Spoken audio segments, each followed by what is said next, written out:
Yo, what's up, everyone? Today we're breaking down the slang term, a bug chaser. So, what does it actually mean? In simple words, a bug chaser is a person who actively tries to contract HIV intentionally. People use it when talking about someone who pursues risky behaviors to get infected. Sometimes it can also mean something slightly different depending on the context. Where did it come from? Slang usually has a cool backstory. A bug chaser first showed up in the late 1990s within some HIV-positive queer communities. Over time, it spread into everyday talk, especially among people discussing HIV and related subcultures.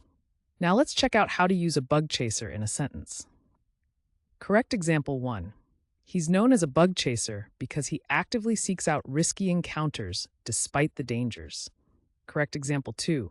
I heard some people refer to him as a bug chaser in that online forum. And for laughs, here's a wrong example.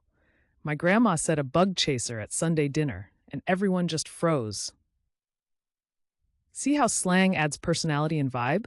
Using a bug chaser right makes you sound natural, but using it wrong can be hilarious. Quick recap. A bug chaser means a person who tries to contract HIV intentionally. It started in the late 1990s within HIV-positive queer communities, and now you'll hear it in conversations, online, or even in music. Now it's your turn. Drop your best sentence with a bug chaser in the comments. And if you want to learn more slang and fun word histories, don't forget to subscribe and join our community here every day.